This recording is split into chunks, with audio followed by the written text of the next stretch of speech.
Hola, bienvenidos a TMT Conversaciones, este ciclo especial de pandemia. Vamos a charlar ahora con Romina Gallá, que es especialista en comercio internacional y economía del conocimiento. Romina, ¿cómo va? ¿Qué tal? ¿Cómo estás, José? Romina, recordemos, para quienes nos están viendo, a qué se llama economía del conocimiento y qué relación tiene con el comercio internacional.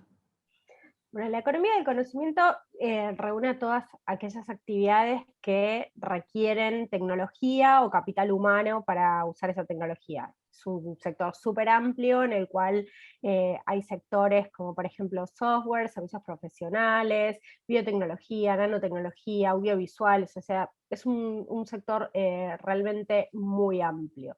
Y con respecto a qué tiene que ver con el comercio internacional, son todas actividades que se comercian internacionalmente y muchas de ellas se pueden comerciar internacionalmente con mucha facilidad, porque sobre todo lo que son servicios se pueden comerciar a través de Internet. Entonces, digamos, es un rubro que ha crecido muchísimo en el comercio internacional en las últimas décadas, en todo el mundo y en Argentina también. Y en el caso de Argentina, lo que son los servicios basados en el conocimiento es uno de los principales complejos exportadores, después del oleaginoso, el cerealero, y ahí peleando según el año el tercer puesto con el sector automotor. Ujú. ¿Qué países han aprovechado mejor las condiciones, digamos, del mundo actual para el desarrollo de la economía del conocimiento? ¿Y quiénes lo aprovecharon mejor aún en pandemia, que pareciera que la virtualidad fue como una oportunidad también? Bueno, todo lo que son sobre todo la parte de servicios basados en el conocimiento, es un mundo que está dominado, digamos, por las economías de mayores niveles de desarrollo. Y ahí se destacan muchos países, sí, hay algunos casos interesantes, como puede ser el caso de Irlanda o de Israel, pero también es un mundo en el cual le va muy bien a muchos países en desarrollo. Y acá tenemos como tres grupos, están por un lado los de Europa del Este, que son los que exportan servicios de mayor sofisticación, que se orientan principalmente al mercado europeo, ¿sí? Y ahí tienen como alto capital humano, muy buen manejo de idiomas, ¿sí? Y se especializan en servicios de software y servicios profesionales, ¿sí? Países como República Checa, como Polonia, Rumania, son algunos de estos países.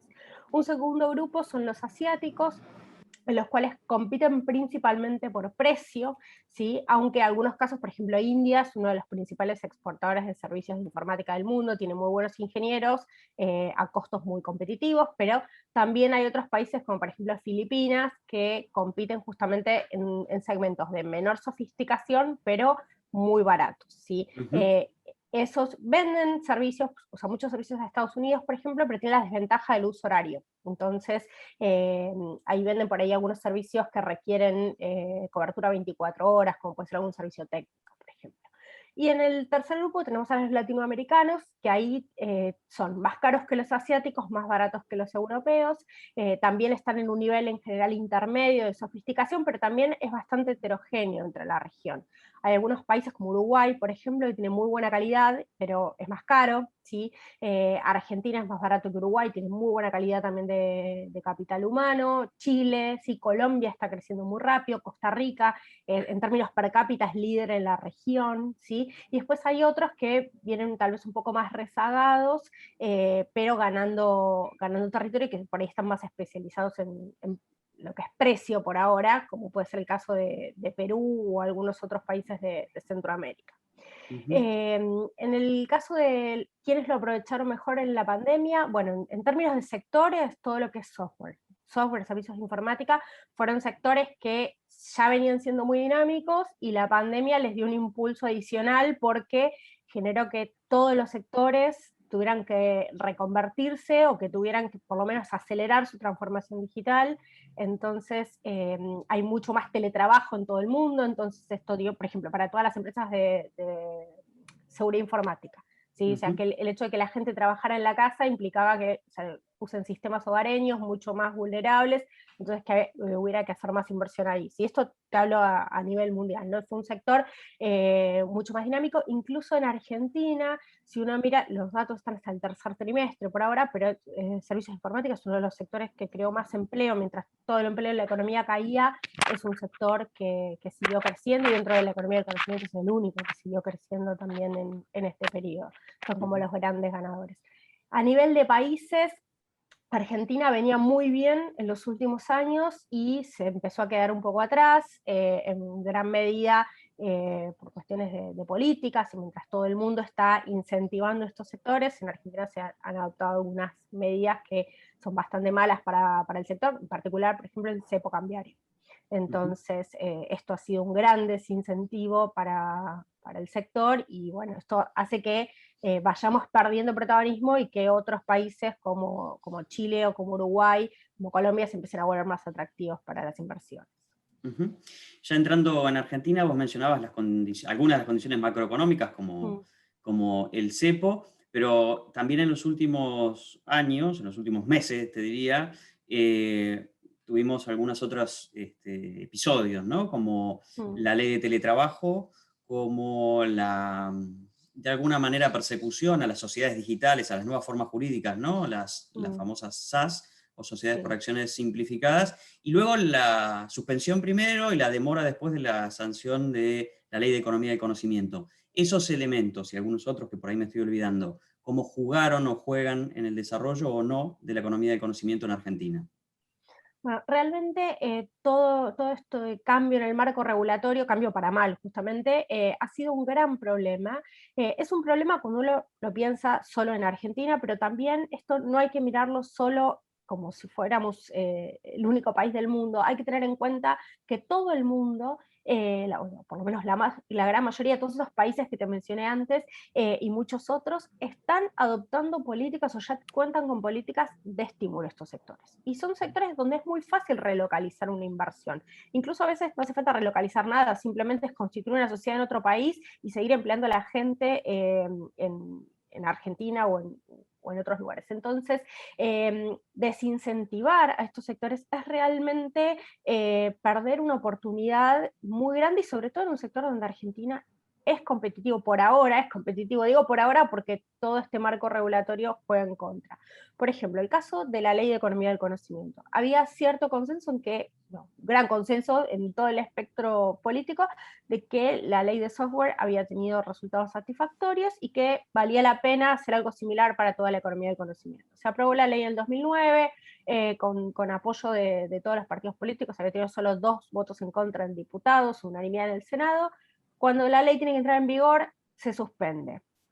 Un montón de tiempo de incertidumbre, pandemia de por medio, pero la pandemia no es una excusa, digamos, para esto, y se termina aprobando una ley que es mucho menos beneficiosa para las empresas que la anterior. Entonces, en primer lugar, la incertidumbre, todo un año sin saber cuál va a ser el marco regulatorio, ¿sí? Y con beneficios que castigan a las mayores empresas, y que son las que generan más empleo y las que generan más exportaciones.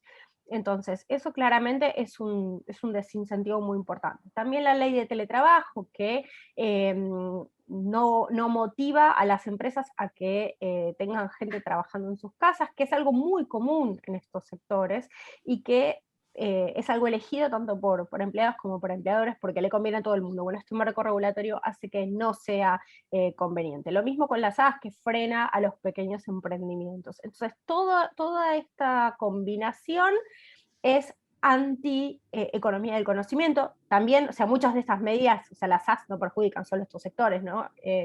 Lo de las SAS, sino también a otros. Pero en particular, esto era un sector donde era muy utilizado. Entonces, esto hace que, o sea, invita a las empresas a invertir en otros países donde el ambiente es mucho más amigable para este tipo de negocios. Y en la región estamos llenos de ejemplos. Ujú. Argentina es un país grande con muchas provincias, con muchas regiones. ¿Hay algunos lugares que estén como más enfocados en desarrollar su economía del conocimiento, dado que es una oportunidad, porque en realidad no importa dónde estén las personas, lo que importa es que estén preparadas, que tengan justamente ese conocimiento y que puedan explotarlo? Sí, claramente los sectores de la economía del conocimiento tienen la ventaja de poder ser federales, ¿sí? O sea, solamente se necesitan los recursos humanos y la conectividad, básicamente. Entonces, se pueden prestar desde cualquier lugar del país donde estén dadas esas condiciones, y en Argentina hay muchos lugares. En Argentina hay más de 30 clústeres de la economía del conocimiento. Los más importantes están en, bueno, en la ciudad de Buenos Aires, en la ciudad de Córdoba, en Rosario, pero también en otras localidades como Tandil, Mar del Plata, Mendoza. Mendoza es una de las provincias donde más ha crecido. En el interior de Córdoba, por ejemplo, es en Villa María, en San Francisco, hay en Junín, provincia de Buenos Aires, en Resistencia, no me quiero olvidar, son un montón, pero digamos, ahí en todo el país tenemos ejemplos. Entonces, no apoyar a este sector, o más que no apoyar, ponerle palos en la rueda, realmente implica que no, digamos, perder o generar menos empleos de calidad, desarrollo regional y menos exportación. O sea, no es inteligente por ningún lado. En la Argentina la presión impositiva es muy alta, pero ¿qué pasa en la economía del conocimiento con los impuestos? Bueno, en la economía del conocimiento, igual que en el resto de la economía, ¿no? La carga impositiva es muy alta. En algunos casos, o sea, una de las particularidades que tiene este sector es que para todo lo que son servicios que se prestan desde Argentina y se consumen al exterior, o sea, se prestan básicamente a través de Internet, en muchos casos hay doble imposición, porque se pagan impuestos en Argentina y a la vez se sufren retenciones general de impuesto a las ganancias, pero en algunos países como Brasil de otros impuestos también, en el destino. Entonces eso hace que la carga impositiva sea muy alta. Para evitar este problema hay acuerdos para evitar la doble imposición.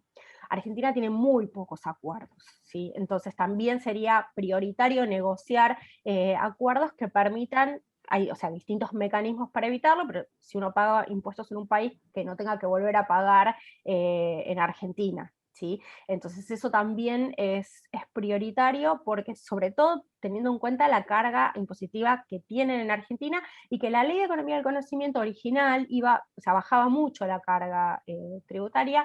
La nueva versión la baja mucho menos, sobre todo para lo que son empresas medianas y grandes, y estas alícuotas son muchísimo más altas que las que tienen otros países de la región y del resto del mundo. Entonces, esto en definitiva termina haciendo que las empresas se radiquen en otros lugares, al menos en los papeles, para pagar menos impuestos. Entonces, por querer recaudar más, se termina recaudando mucho menos. Un breve párrafo, Romina, sobre la relevancia de la educación para el desarrollo de este sector. Bueno, la educación es fundamental, son sectores intensivos en conocimiento, entonces requieren justamente capital humano, se necesita capital humano formado, actualizado, que un gran problema es que en muchos sectores esto queda obsoleto enseguida, y si el sistema educativo no avanza al mismo ritmo, los conocimientos que se adquieren ya no son relevantes, se requieren idiomas también. Si es Argentina, está muy bien posicionada en la región en términos de idiomas y también en términos de calidad del capital humano, pero nuevamente viene perdiendo, o sea, la ventaja que tenía se está achicando porque otros países están haciendo inversiones mucho más importantes en temas de educación también. Muchas gracias, Romina. Oh, por favor, gracias a ustedes. Hasta luego. Hablábamos aquí en TMT Conversaciones con Romina Gallá, especialista en comercio internacional y economía del conocimiento. Ya volvemos.